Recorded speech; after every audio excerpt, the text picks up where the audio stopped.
بسم الله الرحمن الرحيم.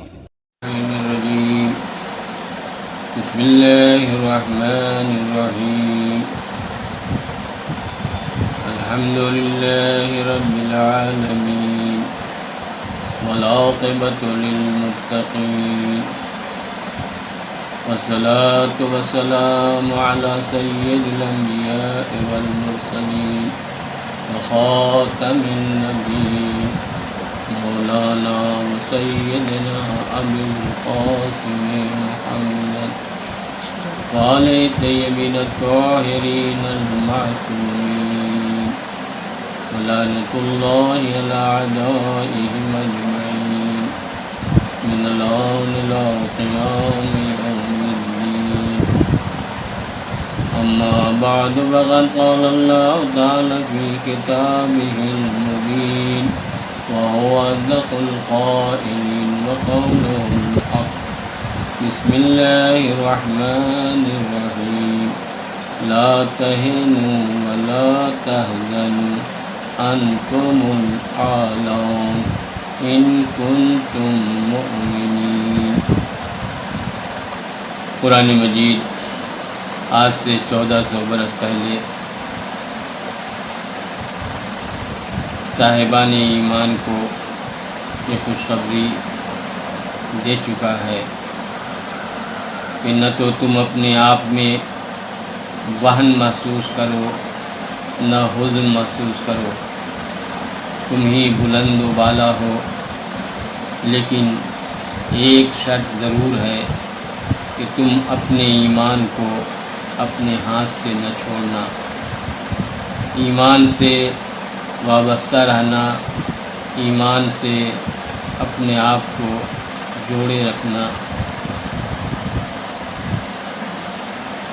دور حاضر میں جو صورت حال ہے وہ سب کے سامنے ہے۔ آج لمحہ فکریہ ہے کہ پوری دنیا میں جس کی تعداد سب سے زیادہ ہے یعنی عیسائیت، اس کے بعد اگر دنیا میں کوئی آبادی ہے وہ مسلمانوں کی ہے، اس کے بعد اور قومیں ہیں، لیکن ان قوموں میں سب سے کم تعداد میں اگر کوئی ہے تو حیرت کی بات ہے کہ جس کی تعداد بہت ہی کم یعنی 1 کروڑ کے اندر 80 یا 90 لاکھ کی تعداد میں آج اسرائیل ہے، جن کی تعداد اتنی کم ہے وہ آج پوری دنیا کو اپنی مٹھی میں کیے ہوئے، اپنے قبضے میں کیے ہوئے۔ حالانکہ ہونا یہ چاہیے تھا کہ یہ برتری جو آبادی کے اعتبار سے سب سے بڑی تعداد میں تھی یعنی عیسائیت، اس کو حاصل ہوتی، لیکن دور حاضر کا یہ المیہ ہے اور شاید اس کی اپنی وہ جد و جہد ہے جس جد و جہد کے ذریعے سے اس نے اپنی کم تعداد ہونے کے باوجود دنیا میں اپنا ایک مقام بنایا، اپنی ایک برتری حاصل کی ہے۔ لیکن یہ برتری خود اس کی ذات تک ہوتی تو کوئی بات ایسی نہ تھی، لیکن یہ برتری اب وہ ہے کہ جس کے ذریعے سے دین اسلام کو موقع بموقع جیسے بھی ممکن ہو رہا ہے آج دنیا میں اس کو نقصان پہنچانے کی کوشش کی جا رہی ہے۔ آیت اللہ خمینی علی اللہ مقامہ رضوان اللہ علیہ نے بہت پہلے ہی اس حقیقت کو بھانپ لیا تھا، اسی لیے انہوں نے پہلے ہی عالم اسلام سے اس بات کی تمنا کی تھی کہ یہ ہمارے سامنے اتنی کم تعداد میں ہیں، ان کی کوئی حیثیت نہیں، اگر آج ہم اپنی پوری قوت کے ساتھ کھڑے ہو جائیں تو ان کا نام و نشان بھی نظر نہیں آئے گا۔ لیکن افسوس، عالم اسلام میں انتشار کی وجہ سے آج وہ مقصد حاصل نہ ہو سکا، لیکن پھر بھی قرآن کے حکم کے مطابق کہ قل انما اعظکم بواحدہ ان تقوموا للہ مثنی و فرادا، میں تمہیں ایک ہی بات کی نصیحت کرتا ہوں کہ تم کھڑے ہو اللہ کے لیے، چاہے تنہا کھڑے ہو چاہے جماعت کے ساتھ کھڑے ہو۔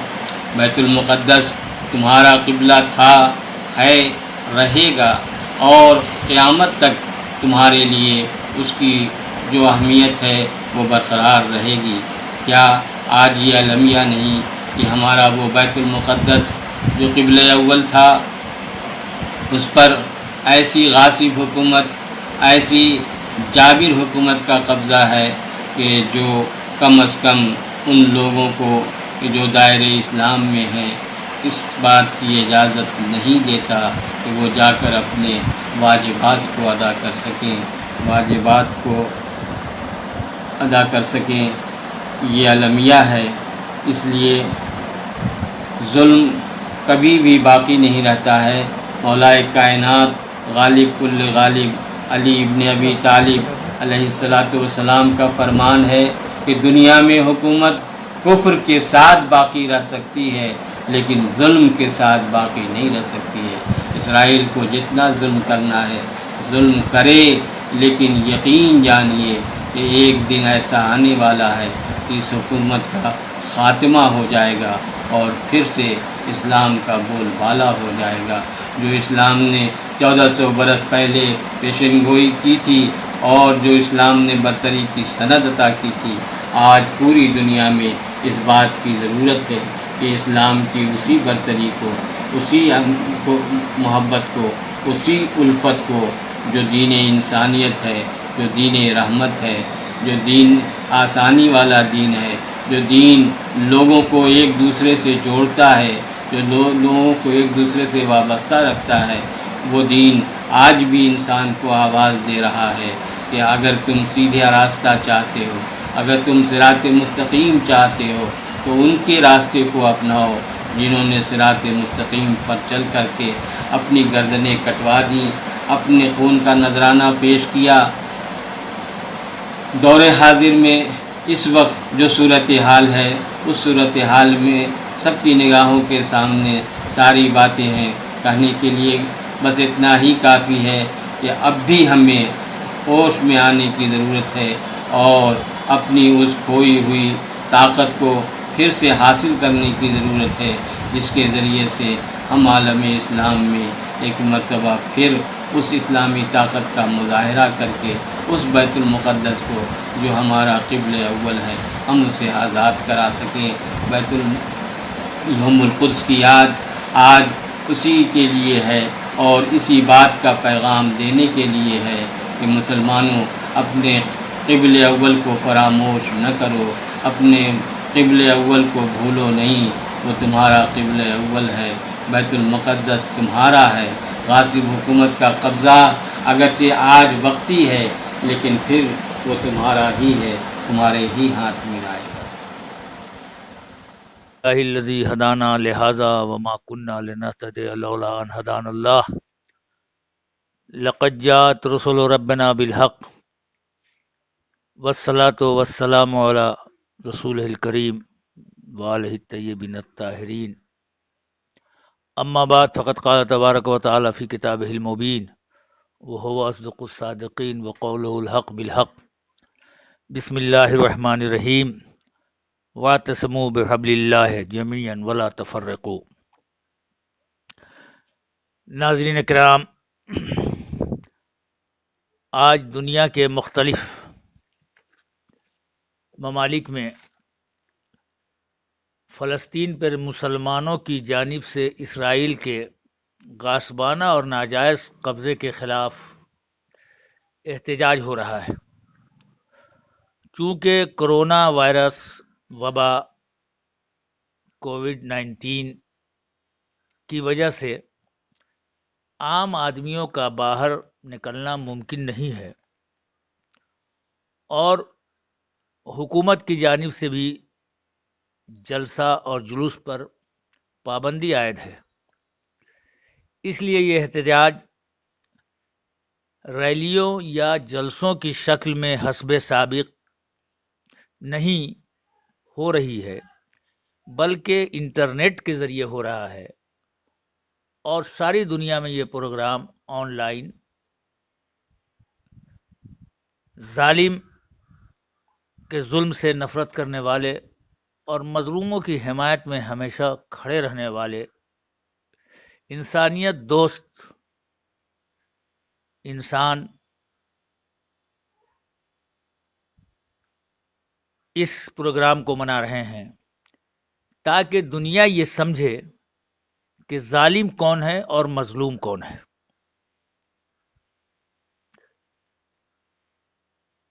آیت کے سلسلے میں بس اتنی ہی بات ہم کہہ سکتے ہیں کہ آج ہم مسلمانوں کا عالمی پیمانے پہ جو حال ہے اور جس طرح کے حالات سے مسلمان دوچار ہیں، شاید اس کی صرف وجہ یہ ہے کہ ہم اس آیت کو، جس میں اللہ نے واضح طور پہ کہا ہے کہ اللہ کی رسی کو مضبوطی سے پکڑ لو ولا تفرقو، اور آپس میں تفرقہ نہ کرو. اگر مسلمانوں میں آج اتحاد ہوتا، اگر مسلمان اس آیت کو صرف قاری کی حیثیت سے پڑھتے نہیں بلکہ ایک مدبر مفکر کے ہو کر اس آیت کو سمجھتے، تو آج دنیا میں جو بحرانی کیفیت یا جن حالات سے مسلمان ناچار ہیں وہ کیفیت نہیں ہوتی. بہرکیف اصل موضوع یہ ہے کہ یروشلم، جس کا نام فلسطین ہے، مختلف نام اس کے ہیں، اور فلسطین سے معروف و مشہور ہے، اس پہ جو یہودیوں کا، اسرائیل کا جو قبضہ ہے، اس کے خلاف ہر طرف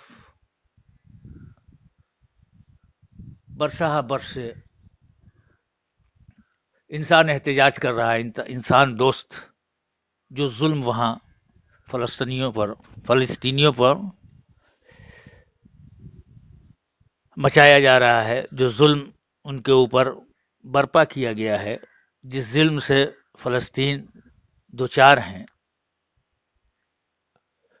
حقیقت یہ ہے، ابتدا میں اپنے ناظرین کے لیے جو ہمارے خرد ہیں یہ بتا دیں کہ بیت المقدس مسلمانوں کے لیے کتنی اہمیت رکھتا ہے. مسجد الحرام اور مسجد النبی کے بعد یہ اسلام کی سب سے زیادہ باعظمت مسجد ہے. بیت المقدس ہمارا قبلہ اول ہے. مسلمانوں کا اس لحاظ سے روحانی تعلق ہے کہ جب پیغمبر اسلام معراج کے لیے روانہ ہوئے تھے، جب پیغمبر اسلام کو معراج ہوئی تھی، تو مسجد الحرام سے مسجد الاقصی کی طرف گئے اور پھر وہاں سے معراج ہوئی. پہلی وجہ. اور دوسری اہم وجہ یہ ہے کہ سن 2 ہجری سے پہلے یہ بیت المقدس مسلمانوں کا قبلہ تھا، اور آج بھی قبلہ اول بیت المقدس کو کہا جاتا ہے. اس شہر کی تاریخ بڑی پرانی ہے، بلکہ یہ کہا جائے جب گہرائی سے کوئی اس کا مطالعہ کرے، اس کی تاریخ کو پڑھے، تو سمجھ میں آئے گا کہ کم سے کم نصر بخت کے دور میں، جہاں تک ہمیں یاد پڑ رہا ہے، اور سن 17 ہجری میں حضرت عمر کے دور میں فلسطین بیت المقدس میں محاصرہ ہوا اور مسلمانوں کے قبضے میں آیا، لیکن یہودیوں کو، چونکہ اسلام کسی پر جبر نہیں کرتا ہے، ظلم نہیں کرتا ہے، لہذا اس نے یہودیوں سے اس شہر کو خالی نہیں کرایا، لیکن اس احسان کا بدلہ یہودیوں نے کیا دیا کہ 1948 سے عالمی سامراج کی حمایت میں صہیونیوں کے غاصبانہ قبضے سے صرف آج تک بیت المقدس کی حرمت ہی پامال نہیں ہو رہی ہے، بلکہ وہاں عورتوں کی مانگ اجڑ جاتی ہے، کمسن اور نادان کمسن بچوں کو ماں کے سامنے، اور ہر روز اخبار گواہ ہے کہ کوئی نہ کوئی ایسے حادثات ہوتے رہتے ہیں جس سے ہمیں ایسا لگتا ہے کہ یقیناً ظلم بھی اس پہ شرما جاتا ہوگا، اور ان مظالم پر دنیا کی خاموشی حیرت انگیز، اور انسانی حقوق کا نعرہ لگانے والوں کا سکوت جرم، اور اس سے زیادہ حیرت انگیز اور افسوسناک ہے کہ ساری دنیا اس ظلم کے خلاف خاموش ہے۔ میں یہ چاہتا ہوں کہ اپنے ناظرین کے لیے ایک چھوٹی سی، جب سے یہودیوں کا قبضہ ہوا ہے اس تاریخ کو بھی بیان کیا جائے، تاکہ واضح طور پہ یہ باتیں سمجھ میں آئیں کہ کس قدر ظلم وہاں ہو رہا ہے۔ پہلی جنگ عظیم دسمبر 217 کے دوران انگریزوں نے بیت المقدس اور فلسطین پہ قبضہ کر کے یہودیوں کو آباد ہونے کی عام اجازت دے دی۔ یہود و نصارہ کی سازش کے تحت نومبر 1947 میں اقوام متحدہ کے جنرل اسمبلی نے دھاندلی سے کام لیتے ہوئے فلسطین اور عربوں اور یہودیوں میں تقسیم کر دیا، اور جب 14 مئی 1948 کو یہودیوں نے اسرائیل کے قیام کا اعلان کر دیا تو پہلی عرب اسرائیل جنگ چھڑ گئی۔ اس جنگ کے نتیجے میں اسرائیلی فلسطین کے 78% رقبے پر قابض ہو گئے، تاہم مشرقی یروشلم یعنی بیت المقدس اور غرب اردن کے علاقے اردن کے قبضے میں آ گئے۔ تیسری عرب اسرائیل جنگ جون 1967 عیسوی میں اسرائیلیوں نے بقیہ فلسطین اور بیت المقدس پر بھی تسلط جما لیا۔ یوں مسلمانوں کا قبلہ اول تا ہنوز یعنی آج تک یہودیوں کے قبضے میں ہے۔ اب ظاہر سی بات ہے کہ دنیا خاموش تماشائی بنی رہی اور فلسطینیوں پہ ظلم ہوتے رہے، لیکن جب ایران میں جمہوری حکومت قائم ہونے کے بعد بانی جمہوری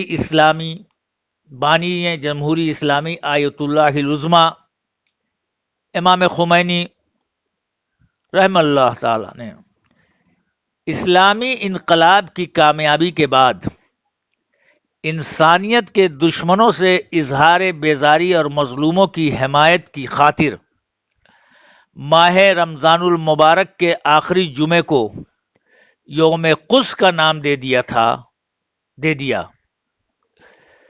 تاکہ ظالموں کا ظلم آشکار ہو سکے اور مظلوم خود کو تنہا نہ سمجھیں۔ آپ کے اس اعلان کے بعد سے ایران سمیت دنیا کے مختلف ممالک میں جمعۃ الوداع کے دن یوم قدس منایا جاتا ہے۔ یہ پروگرام یا یہ ظالموں کے خلاف اور ظالموں کے ظلم کے خلاف آواز اٹھانا اور مظلوموں کی حمایت میں آواز بلند کرنا ہر سال جمعۃ الوداع کو، جس کا یوم القدس کے نام سے یاد کیا جاتا ہے، دنیا میں منایا جاتا ہے، اور ہم اس کے ذریعے پرامن طریقے سے عالمی عدالت کو، دنیا کو، منصف مزاج اور انسان دوست لوگوں کو اس بات کی دعوت دیتے ہیں کہ مظلوم کو اس کا حق ملنا چاہیے اور ظالم کو ظلم کی سزا ملنی چاہیے۔ یہ بیت المقدس، یہ یروشلم فلسطین بہت ہی مقدس شہر ہے، یہاں ظلم و ستم ختم ہونا چاہیے۔ یہاں کی تاریخ عجیب ہے، بس اس سے اندازہ لگایا جا سکتا ہے یہ نبیوں کا جادہ ہے، یہ نہ جانے کتنے نبی کے جائے پیدائش ہے۔ اس واقعے سے بھی اندازہ لگانا چاہیے اس شہر کے عظمت کا، کہ جب جناب عزیر پیغمبر یہاں سے گزر رہے تھے تو بیت المقدس کی ویرانی کو دیکھ کر وہ حیران ہو چکے، حیرانی انہوں نے ظاہر کی اور متعجب ہو کر یہ سوچا کہ کیا یہ شہر پھر کبھی آباد ہوگا؟ یعنی جناب عزیر پیغمبر نے ایسا ویرانی ایسی دیکھی کہ انہیں یقین نہیں تھا کہ اب یہ، اور اللہ نے جناب عزیر کے اس متحیر ہونے پہ ان پہ موت طاری کر دی۔ قرآن نے اپنے دامن میں اسے محفوظ کر رکھا ہے، اور 100 سال تک جناب عزیر وہاں موت کی حالت میں رہے، اور جب 100 سال کے بعد پھر اللہ نے اپنی مشیت سے ان کو زندہ کیا تو جناب عزیر بیت المقدس کے شہر کی رونق اور اس شہر کو پر رونق دیکھ کر حیران اور پریشان رہے۔ اکثر یہ سوال کیا جاتا ہے، بات آئی تو یہ بھی کہہ دیا جائے کہ وہ دو کون پیغمبر ہیں جو ایک ساتھ پیدا ہوئے، ایک ہی دن پیدا ہوئے اور ایک ہی دن مرے، لیکن دونوں کی دنیا کی زندگی میں 100 سال کا فرق ہے؟ یہ وہی جناب عزیر پیغمبر اور آپ کے بھائی جناب عزیز تھے، دونوں ایک ہی دن پیدا ہوئے، جڑواں بھائی تھے، لیکن چونکہ جناب عزیر پہ 100 سال موت طاری رہی، اس لیے ان کی 100 سال عمر گھٹ گئی۔ جناب عزیز 150 سال کے اس دنیا میں 150 سال زندگی گزارنے کے بعد اس دنیا، اس دار فانی سے کوچ کیا، اور آپ کی عمر 50 سال تھی۔ اب ظاہر سی بات ہے کہ ایسے پرمقدس جگہ کے لیے انسانیت کا یہ تقاضا ہے کہ ہر انسان اپنی جگہ پر احتجاج کرے، اور اس کے ذریعے ہم ہندوستانی حکومت سے بھی یہ التجا کرتے ہیں، یہ گزارش کرتے ہیں کہ وہ اس سمت توجہ دے، اسرائیل حکومت کو اس بات کا پیغام دے کہ فلسطینیوں کو، مظلوموں کو، ان کا گھر واپس کیا جائے، ان پہ ظلم ختم کیا جائے، بچوں کے ساتھ جو نازیبا حرکتیں ہو رہی ہیں اسے ختم کیا جائے، جو یہ عورتوں جو حالات چل رہے ہیں مذمت کرتے ہیں، اور ہم یہ چاہتے ہیں کہ امن و سکون ہو اور دنیا میں سکون ہے۔ ہندوستان چونکہ ایک ایسا ملک ہے جو ہمیشہ مظلوموں کا ساتھ دیتا رہا ہے اور دے رہا ہے اور ظالموں کے خلاف آواز اٹھاتا ہے، اس لیے ہمیں امید ہے کہ بہت جلد عبادتگاہ بھی ملے گی۔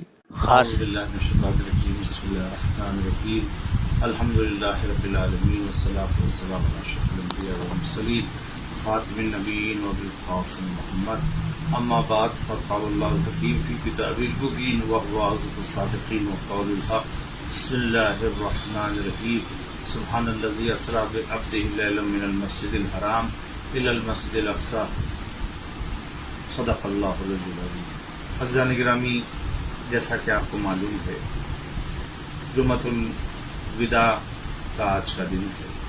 ماہ رمضان المبارک کا جو آخری جمعہ ہوتا ہے اسے الوداعی جمعے کے نام سے جانا جاتا ہے، اور پوری دنیا کے اندر تمام مسلمان جہاں پر بھی ہوں وہ اپنی اپنی مساجد میں جمع ہوتے ہیں، اور جمع ہونے کے بعد پروردگار عالم کا شکر بجا لاتے ہیں کہ پروردگار عالم نے ان کو یہ توفیق دی کہ اس ماہ مبارک رمضان میں وہ عبادات کو انجام دے سکیں۔ ظاہر ہے کہ جو حالات چل رہے ہیں وہ لاک ڈاؤن کے حالات چل رہے ہیں، اور ان حالات میں یہاں کے اوپر ہم لوگ مسجد میں جا کر جمعۃ الوداع ادا نہیں کر سکتے، لہٰذا اس کے لیے اپنے اپنے گھروں کے اوپر 2 رکعت نماز پروردگار عالم کے شکرانے کے لیے، جیسے نماز صبح پڑھتے ہیں، اگر اس کی بھی نیت سے پڑھیں گے تو ایسا نہیں ہے کہ پروردگار عالم کے اکاؤنٹ میں کوئی کمی ہے کہ جب جمعے میں جائیں گے تو ثواب زیادہ ہوگا اور گھر میں نماز پڑھیں گے تو نہیں ہوگا۔ حالات کے تحت شریعت ہوتی ہے، اور شریعت جو آگے بڑھتی ہے وہ شریعت جعفریہ کو حالات و کنڈیشن اور سچویشن کے حساب سے ہمارے کیا۔ نماز مثال کے طور کے اوپر واجب ہے انسان کے لیے پڑھنا کھڑے ہو کر، لیکن اگر اس کی طبیعت خراب ہے، کھڑے ہو کے نہیں پڑھ سکتا ہے تو بیٹھ کے نہیں پڑھ سکتا ہے تو لیٹ کے نہیں پڑھ سکتا ہے تو کروٹ سے بھی نہیں پڑھ سکتا ہے تو چت وہ پیٹھ کے بل لیٹ کر، اور وہ بھی نہیں پڑھ سکتا ہے تو صرف آنکھوں کے اشارے سے نماز کو ادا کرے گا۔ کیا جو آنکھوں کے اشارے سے نماز ادا کرے گا اس کا ثواب نہیں ہے، یا صرف جو کھڑے ہو کے پڑھے گا صرف ثواب اس کا زیادہ ہے؟ شریعت اسلامیہ میں ایسا نہیں ہے۔ پروردگار عالم نیات کو دیکھتا ہے، الاعمال بالنیات، تمام اعمال کی دار و مدار وہ اس کی نیت کے اوپر ہے۔ بہرحال یہاں کے اوپر آج یوم قدس ہے، اس کے اندر آیت اللہ والعظمیٰ روح اللہ الخمینی رہبر کبیر نے جو پیغام دیا تھا اپنی زندگی کے اندر، وہ یہ دیا تھا کہ جمعۃ الوداع کو تمام مسلمان فلسطین کی بازیابی کے لیے اپنی اپنی مساجد سے، اپنے اپنے مقام سے مظلوم فلسطینیوں کے لیے صدائے احتجاج کو بلند کریں اور ان کی حمایت کریں اور حمایت کا اعلان کریں۔ ساتھ میں یہ بھی کہا اگر مسلمان متحد ہو جائیں تو ایک بالٹی پانی بھی اگر ڈالیں گے تو اسرائیل کا وجود باقی نہیں رہے گا۔ اسی کے ساتھ ساتھ آپ نے یہ بھی فرمایا کہ یہ کینسر کا مرض ہے کہ جو کہا جائے یہاں پہ انگلستان نے وہاں کے اوپر تمام عربوں کے درمیان یہ غاصب حکومت کو قائم کیا ہے۔ یہ ایک غدۂ سرطانی ہے، یعنی کینسر کا ایک گراں ہے، اگر اس کو آج آپریشن نہ کیا گیا تو یہ وبا جو ہے پورے تمام اسلامک ممالک میں پھیل جائے گی، جس کی وبا کو آج ہم اسرائیل میں، وہ سیریا میں دیکھ رہے ہیں، افغانستان میں دیکھ رہے ہیں، عراق میں دیکھ رہے ہیں، یمن میں دیکھ رہے ہیں، مختلف جہاں پر ظلم ہو رہا ہے وہاں کے اوپر آپ دیکھ سکتے ہیں، یا اسرائیل کا ہاتھ آپ پائیں گے یا آپ امریکہ کا حال پائیں گے۔ آج جو وائرس پوری دنیا کے اندر پھیلا ہے یہ بھی ایک سیاست ہے کہ جو چائنا اور امریکہ کے آپس کا تصادم ہے، اور یہ جو فرعون بننے کی جو آپس میں ہوڑ ہے اور سپر پاور بنے رہنے یا بننے کی جو آپس کے اندر ان کی رسا کشی چل رہی ہے، جس سے عوام الناس جو ہے لقمہ اجل بن رہے ہیں۔ ہم آخری جمعے میں تمام مسلمانوں سے پرزور طور پر اپیل کرتے ہیں کہ وہ رہبر انقلاب آیت اللہ خمینی اور موجودہ رہبر انقلاب آیت اللہ والعظمیٰ آقا خامنائی اور ہندوستان کے رہبر کبیر مولانا کلب جواز صاحب قبلہ نے جیسا اپیل کی ہے کہ پورے دنیا کے اندر جو ہے صدائے احتجاج کو بلند کیا جائے، اور آپ ای میل کے ذریعے سے، سوشل میڈیا کے ذریعے سے اپنے پیغام کو پہنچائیں۔ اگر تمام مسلمان و حکمراں ایک ہو جائیں تو دنیا کی کوئی طاقت نہیں ہے جو مسلمانوں کو ذلیل کر سکے۔ صرف اس پر عمل کر لیں قرآن کے اوپر، وَاعْتَصِمُوا بِحَبْلِ اللَّهِ جَمِيعًا وَلَا تَفَرَّقُوا، رسمان ہدایت کو مضبوطی کے ساتھ تھام لو آپس میں تفرقہ نہ کرو. لہذا میرا پیغام یہی قرآن کا پیغام ہے امت مسلمہ کے لیے کہ جمع ہو کر آج کے دن پرزور طور کے اوپر احتجاج کریں اور احتجاج کرتے مظلوموں کی حمایت کریں، جیسا کہ شہادت امیر المومنین میں مولا کائنات نے ارشاد فرمایا تھا کہ ظالم کے لیے اپنے دل کے اندر ہمیشہ عداوت رکھنا اور مظلوم کے لیے ہمیشہ اس کی حمایت کا جذبہ رکھنا. شیعہ ویژن یہی ہے، شیعہ مکتب کی بنیاد یہی ہے، یہی تولا بھی ہے، یہی تبرہ بھی ہے. مظلوموں سے محبت کی جائے، ظالم سے نفرت کی جائے. والسلام علیکم ورحمۃ من اللہ. الشیطان الرجیم. بسم اللہ الرحمن الرحیم. الحمد للہ رب العالمین والصلاة والسلام علی رسول الثقلین محبوب رب المشرقین و رب المغربین جد الحسن والحسین ابی القاسم.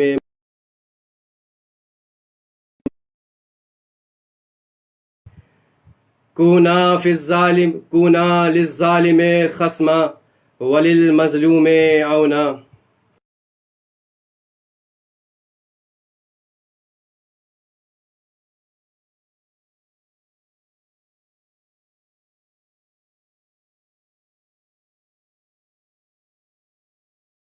وللمظلوم عونا، اور مظلوموں کی حمایت کرنا. آج ہم جگہ جگہ پر اس لاک ڈاؤن کے زمانے میں بھی یوم قدس منا رہے ہیں. یہ یوم قدس ہے کیا؟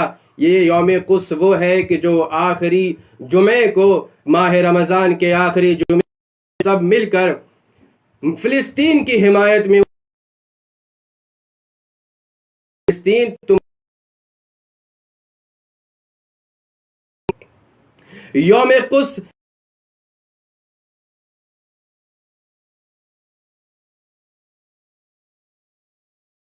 حمایت کا دن ہے. ہماری ذمہ داری ہے کہ جہاں کوئی ظلم ہو رہا ہے، کسی مظلوم کا حق پامال ہو رہا ہے، حق کچلا جا رہا ہے، کسی قوم کے حق کو پامال کیا جا رہا ہے، تو اس کی حمایت میں ہم کھڑے ہو جائیں، چاہے قلم کے ذریعے ہو، چاہے اپنی آواز کے ذریعے ہو. آج سوشل میڈیا کا زمانہ ہے تو ہم اپنے واٹس ایپ کے میسج کے ذریعے سے بھی ہم لوگوں کی حمایت کر سکتے ہیں، فلسطین کو اپنا سہارا دکھا سکتے ہیں. امت اسلامیہ کی اور دنیا بھر کے مسلمانوں کی یہ ذمہ داری ہے کہ ہم ساتھ ہو کر اس مستقبل کا مقابلہ کریں. سب سے پہلے تو یہ مسئلہ ہے کہ ہم سازشوں کو سمجھیں، ان سازشوں کا مقابلہ کرنے کی کوشش کریں، ان کو ناکام کرنے کے لیے منصوبہ بنائیں. رہبر انقلاب نے اس دن کو کیا نام دیا ہے؟ یوم قدس کا نام دیا گیا ہے. یوم قدس کسے کہتے ہیں؟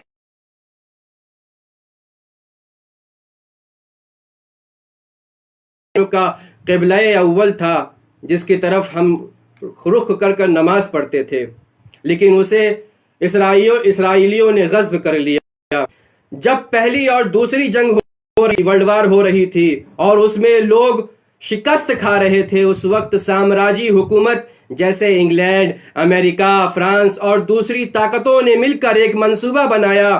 ایک سازش کے تحت سارے یہودی کے جو دنیا میں پھیلے ہوئے تھے ان کو اسرائیل میں لا کر بسانا شروع کر دیا اور وہاں رہنے والوں کو نکالنا شروع کر دیا. ان کی دلیل کیا تھی؟ ان کی دلیل یہ تھی کیونکہ یہودیوں پر ظلم ہو رہا ہے، ان کو قتل عام کیا جا رہا ہے، اس لیے ہم ان کی نسل کو بچانے کے لیے ایک جگہ لا کر ایک پلیٹ فارم پر کھڑا کر دینا چاہتے ہیں تاکہ ان کی نسل باقی رہ سکے.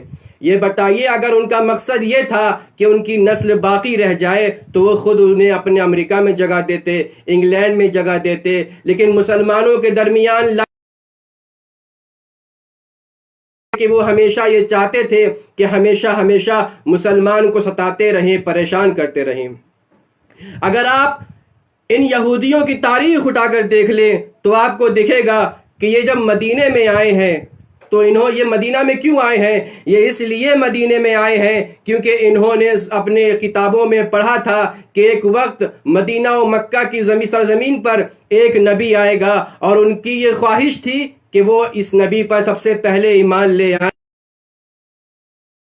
بتاتی ہے کہ جب یہ اس سرزمین پر آئے ہیں اور نبی نے اپنے نبوت کا اعلان کیا ہے تو انہوں نے اپنی اس نیت پر کبھی عمل نہیں کیا، بلکہ وہ ہمیشہ نبی کو ستاتے رہے، اسلام پر پریشانی کا سبب بنتے رہے۔ اسی طرف قرآن اشارہ کرتے ہوئے کہتا ہے لَتَجِدَنَّ أَشَدَّ النَّاسِ عَدَاوَةً لِلَّذِينَ آمَنُوا وَالْيَهُودِ، اے نبی آپ صاحبان ایمان کے لیے سب سے بڑا دشمن، شدید دشمن یہودی ہے۔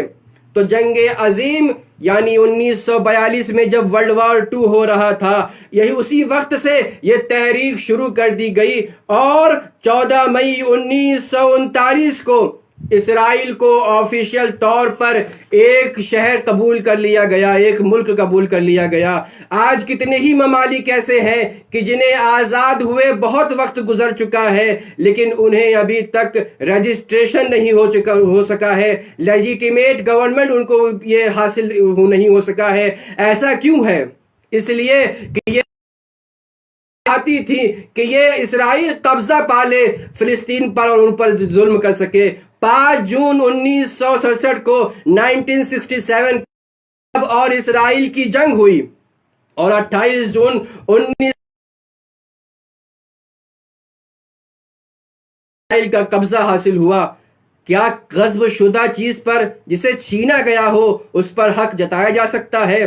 یہ وہ لوگ ہیں جن کے پاس انسانیت نہیں ہے، ان کے پاس شرافت نفس نہیں ہے، جن کے دل میں انسانیت سے ہمدردی نہیں ہے۔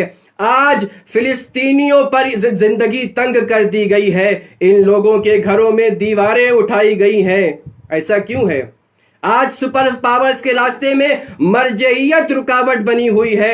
لوگوں نے حکومتوں کو بدلا ہے، بادشاہوں کو بدلا ہے، لیکن مرجعیت کو نہیں بدل سکتے ہیں۔ ان کے پاس طاقت نہیں ہے، لیکن ہاں امام وقت سے توسل ہے۔ آپ تاریخ میں اٹھا کر دیکھ لیں، مرجعیت کی کیا مثال ہے۔ یہ قتل ہو گئے ہیں، ان کے بیٹے مارے گئے، ان کے سامنے ان کے عزیزوں کی لاشیں بچھا دی گئیں، لیکن انہوں نے حکومت کے سامنے کبھی سر نہیں جھکایا۔ اگر آج سر جھکا دیا ہوتا تو آیت اللہ محمد باقر صدر شہید نہ ہوئے ہوتے، آج آیت اللہ حکیم کے خاندان کی فہرست زیادہ نہ ہوتی۔ یہ شہید ہونا جانتے ہیں، سر جھکانا نہیں جانتے ہیں۔ یہ مرجعیت ہے جس نے ہماری حفاظت کی ہے۔ کیوں؟ اس لیے کہ مرجع عوام کا نمائندہ نہیں ہوتا ہے، امام کا نمائندہ ہوتا ہے۔ آج فلسطین میں افراد زیادہ تو ہیں، لیکن ان سامراجی طاقتوں نے ان میں آپس میں ٹکراؤ پیدا کر کے دوسروں کا دشمن قرار کر دیا ہے۔ آپ پہلے سے جانتے ہیں کہ یہ انگریز کی کیا پالیسی تھی، ڈیوائڈ اینڈ رول۔ یہ آپس میں اختلاف پیدا کرتے ہیں اور اس کے بعد حکومت کرتے ہیں۔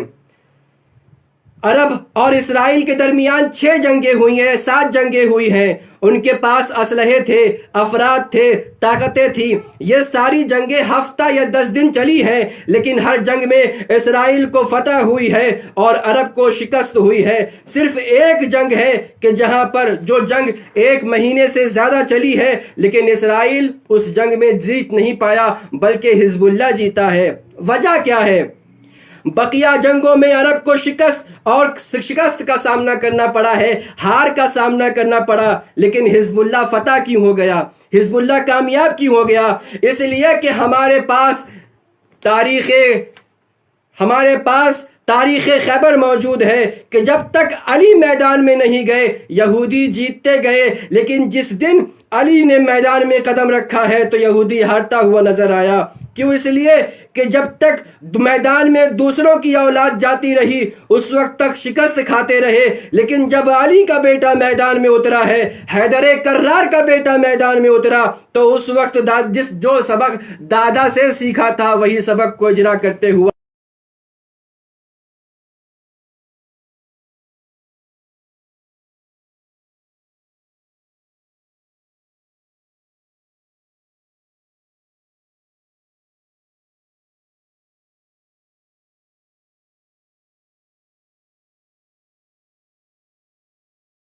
پھینک دے تو یہ اسرائیل نیز تو نابود ہو سکتا ہے۔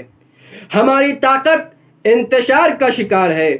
1 مہینہ ہم نے عبادت کیا ہے، استغفار کیا ہے، خدا کی بارگاہ میں معافی مانگی ہے، کم سے کم ایک درس اتحاد لے کر اٹھیں، قوم میں اتحاد کا پیمانہ رکھیں، ایک دوسرے کے کام کرنے کے بجائے دشمن کے ساتھ متحد نہ ہو کر دشمن کے خلاف کھڑے ہو جائیں اور ان کو تماچا لگائیں۔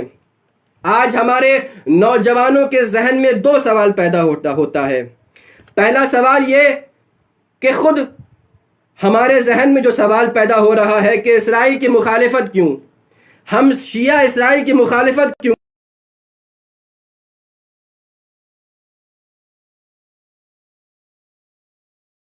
ہمیں ان سے کیا پرابلم ہے، ہم ہی کیوں ان کی مخالفت کرتے ہیں، بلا وجہ ان کا اپنے درمیان اختلاف پیدا کر رہے ہیں۔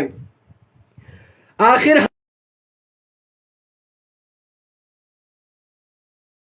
سیاسی اختلاف ہے تو ہم کہیں گے اگر یہ سیاسی اختلاف بھی ہے تو یہ دین کی سیاست ہے۔ یہ لوگ جو کہتے ہیں کہ ہمیں سیاست سے کوئی سروکار نہیں ہے، ہم سیاست سے دور دور رہتے ہیں، یہ ممکن نہیں ہے کہ دنیا میں انسان ہو اور سیاست نہ کرے۔ اور یہ کہنا کہ میں سیاست سے دور ہوں خود اس بات کی دلیل ہے کہ وہ خود سیاست کر رہا ہے۔ اگر انسان کے دل میں ضمیر زندہ ہے تو جہاں بھی ظلم ہو رہا ہے وہ ظلم کی مخالفت کرتا ہے، مظلوم کی حمایت کرتا ہے، اس لیے کہ وہ علی کا چاہنے والا ہے۔ علی اس دنیا سے جا رہے ہیں لیکن کیا پیغام دے رہے ہیں؟ کونا للظالم خصما وللمظلوم اونا، اے میرے بیٹو ظالموں کے سامنے کھڑے ہو جانا اور مظلوموں کی حمایت کرنا۔ جناب امام حسین جب جنگ میدان میں آ رہے ہیں، جب یزید کے مخالف آ رہے ہیں تو کیا کہہ رہے ہیں؟ لا یبایع مثلی مثلک، مجھ جیسا تجھ جیسے کی بیعت نہیں کر سکتا ہے۔ جس کے دلوں میں حسین کی محبت ہوتی ہے، جس کے دلوں میں علی کی ولایت ہوتی ہے، جس کے دلوں میں فاطمہ کی محبت ہوتی ہے، وہ فاطمہ کی طرح فدق کا مطالبہ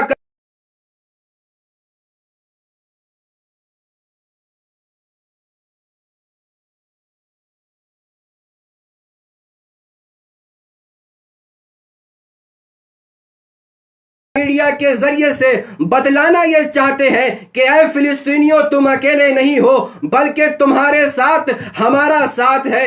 جب تک تمہارے ساتھ ہمارا ساتھ ہوگا تم اپنے کو اکیلا نہیں سمجھنا۔ کیوں؟ اس لیے کہ ہم علی کی بتائی ہوئی حدیث پر عمل کر رہے ہیں، کونا للظالم خصما وللمظلوم اونا۔ جب بھی ظلم ہوگا ہم ظلم کے خلاف کھڑے ہوں گے اور مظلوموں کا ساتھ دیں گے۔ عزیزو آئیں دعا کریں پروردگار عالم اس ماہ مبارک کے صدقے میں مظلوم کو اپنے حفظ و امان میں رکھے اور ظالموں کو نیست و نابود کرے۔ آخر دعوانا علی العظیم اعوذ باللہ من الشیطان الرجیم بسم اللہ الرحمن الرحیم الحمدللہ رب العالمین والصلاة والسلام علی اشرف الانبیاء والمرسلین سیدنا حبیبنا وشفیع ذنوبنا ابی القاسم محمد وعلی اہل بیتہ الطیبین الطاہرین اما بعد قال اللہ تبارک فی القرآن المجید بسم اللہ الرحمن الرحیم قل انما اعظکم بواحدۃ ان تقوموا للہ مثنی وفرادا۔ سب سے پہلے آغاز گفتگو سے پہلے ہم اپنے مالک کا، اپنے معبود کا شکریہ ادا کرتے ہیں کہ اس نے ہمیں ماہ رمضان میں اپنی عبادت و اطاعت کرنے کی توفیق عنایت فرمائی اور ہمیں اس نے اس سے یوم القدس کے موقع پہ مظلوم کی حمایت میں ہمیں اپنی آواز کو بلند کرنے کی توفیق عنایت فرمائی۔ جیسا کہ آپ لوگ بہتر جانتے ہیں کہ 7 اگست 1979 سے ماہ مبارک رمضان کی آخری جمعہ کو یوم القدس کے نام سے یاد کیا جاتا ہے۔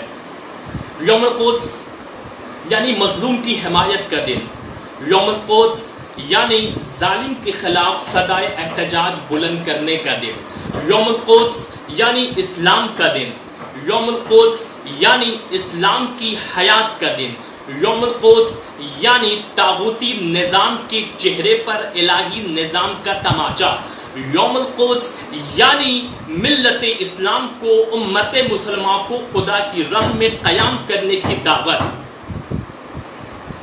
سرزمین فلسطین یہ کوئی معمولی زمین نہیں ہے بلکہ سرزمین انبیاء ہے۔ تمام اہل کتاب کے نزدیک اس کی بہت زیادہ اہمیت ہے، امپورٹنس ہے، خصوصاً مسلمانوں کے نزدیک، کیونکہ یہ 17 مہینے تک مسلمانوں کا قبلہ اول بھی رہا ہے۔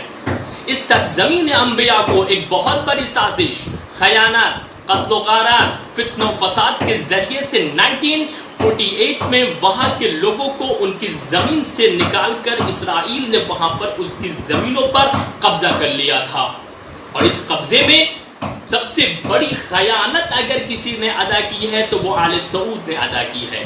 اور اب دیکھیں کہ 1948 سے پہلے ہی یعنی 1917 میں ہی برطانیہ حکومت نے فلسطین کی زمین پر اپنی آرمیز کو اتارا تھا۔ کیوں اپنی آرمیز کو؟ اس لیے اتارا تھا تاکہ اسرائیل کی حکومت کے لیے زمین کو ہموار کیا جائے، اسرائیلی حکومت کی تشکیل کے لیے فلسطینیوں کو ان کی زمین سے نکالا جائے۔ اور 1917 سے لے کے 1948 تک برطانیہ حکومت نے فلسطینیوں کو ان کی زمین سے نکالنا شروع کر دیا تھا، ظلم و ستم کا سلسلہ جاری تھا۔ اور 1948 میں برطانیہ نے اسرائیل فلسطین کی زمین سے کوچ کیا، اور 1948 میں اسرائیل نے وہاں پر اپنی حکومت کا اعلان کیا۔ اور جب اپنی حکومت کا اعلان کرنا تھا تو عرب حکمرانوں کی نیندیں اڑ گئیں، ہوش اڑ گیا، معاملہ کیا ہے، عجب کیا، یہ کیا ہوا؟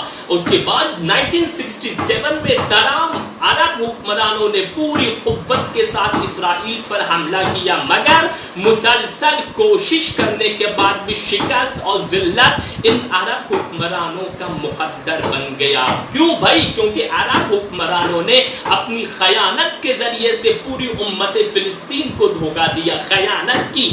یہ خیانت فقط فلسطین کے ساتھ نہیں تھی بلکہ یہ خیانت امت مسلمہ کے ساتھ خیانت تھی، یہ خیانت دین اسلام کے ساتھ خیانت تھی، یہ خیانت اللہ کے ساتھ خیانت تھی، یہ خیانت رسول اور آل رسول کے ساتھ خیانت تھی کہ مظلوموں کو ظلم کرتا ہوا دیکھتے، مظلوموں پہ ظلم ہوتا ہوا لوگ دیکھ رہے تھے، اور عرب حکمران اپنی خیانت میں مست تھے۔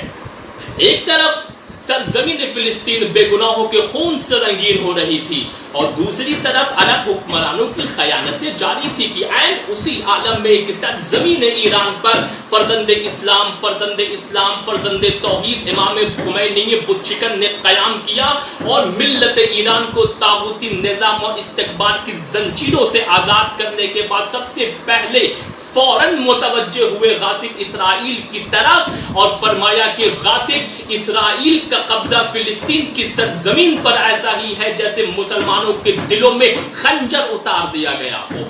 جبکہ آپ دیکھ رہے ہیں کہ غاصب اسرائیل کا وجود اس زمین پر، اس دنیا میں اس کینسر کی طرح ہے انسانی بدن میں، اگر اس کا علاج وقت پر نہ کیا جائے تو انسان ہلاکت کی منزلوں پر پہنچ جاتا ہے۔ اور اس کے بعد اسرائیل کی طرف متوجہ ہونے کے بعد فوراً آغائی خمینی امام خمینی رحمت اللہ متوجہ ہوئے فوراً ان عرب حکمرانوں کی طرف جنہوں نے اسرائیل کو شکست ناپذیر یعنی ایسی قوت جو کبھی شکست نہیں کھا سکتی متوجہ ہوئے، اور فرمایا کہ میرے نزدیک تم اسرائیل کو تسلیم کرتے ہو کہ ایسی قوت جو کبھی شکست نہیں کھا سکتی، ایسی قوت جو کبھی ہار نہیں سکتی، تو میرے نزدیک اسرائیل مکڑی کے جال سے بھی کمزور ہے۔ اور فرمایا کہ اگر امت مسلمہ آگاہ ہو جائے، بیدار ہو جائے اور خدا کی راہ کام کرے تو اسلحہ اٹھانے کی ضرورت نہیں ہے، فقط ایک ایک بالٹی، ایک ایک مسلمان ایک ایک بالٹی پانی اگر اسرائیل کے وجود پر بہا دے تو اسرائیل کا نجس وجود مسلمانوں کے پانی کے سیلاب میں بہہ جائے گا۔ کتنا کمزور ہے یہ اسرائیل! بس ضرورت کس بات کی ہے؟ امت مسلمہ کو متحد ہونے کی ضرورت ہے۔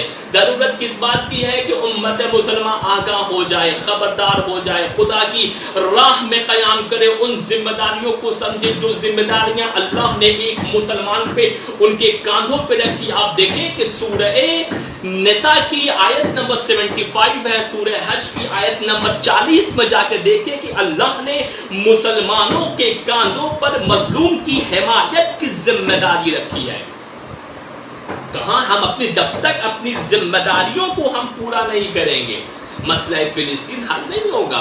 ہم جب تک ہمیں متحد ہونا پڑے گا, آگاہ ہونا پڑے, جس طریقے سے بھی ممکن ہو, جیسے بھی ممکن ہو, فلسطین کی حمایت میں, ہر مظلوم کی حمایت میں اپنی آواز کو بلند کرے. ہر ایک قدم, ہر ایک آواز جو مظلوم کی حمایت میں اٹھے وہ جہاد ہے. آیت اللہ مشکینی کا بہت عظیم جملہ کہ میرے نزدیک فلسطین کی حمایت میں اٹھنے والا ہر ایک قدم نماز شب سے افضل ہے. اللہ اکبر. ایک فقیہ تھا, اس نے بتایا کہ مظلوم کی حمایت اللہ کے نزدیک کیا قدر و قیمت رکھتی ہے. آپ دیکھیں کہ اللہ کے نبی کی حدیث ہے کہ جو شخص مظلوم تمہیں اپنی مدد کے لیے بلا رہا ہے, تمہیں اپنی مدد کی نصرت دے رہا ہے, اور تم اس کی آواز پہ لبیک نہیں کہتے, اس کی نصرت نہیں کرتے, تو تم مسلمان نہیں ہو.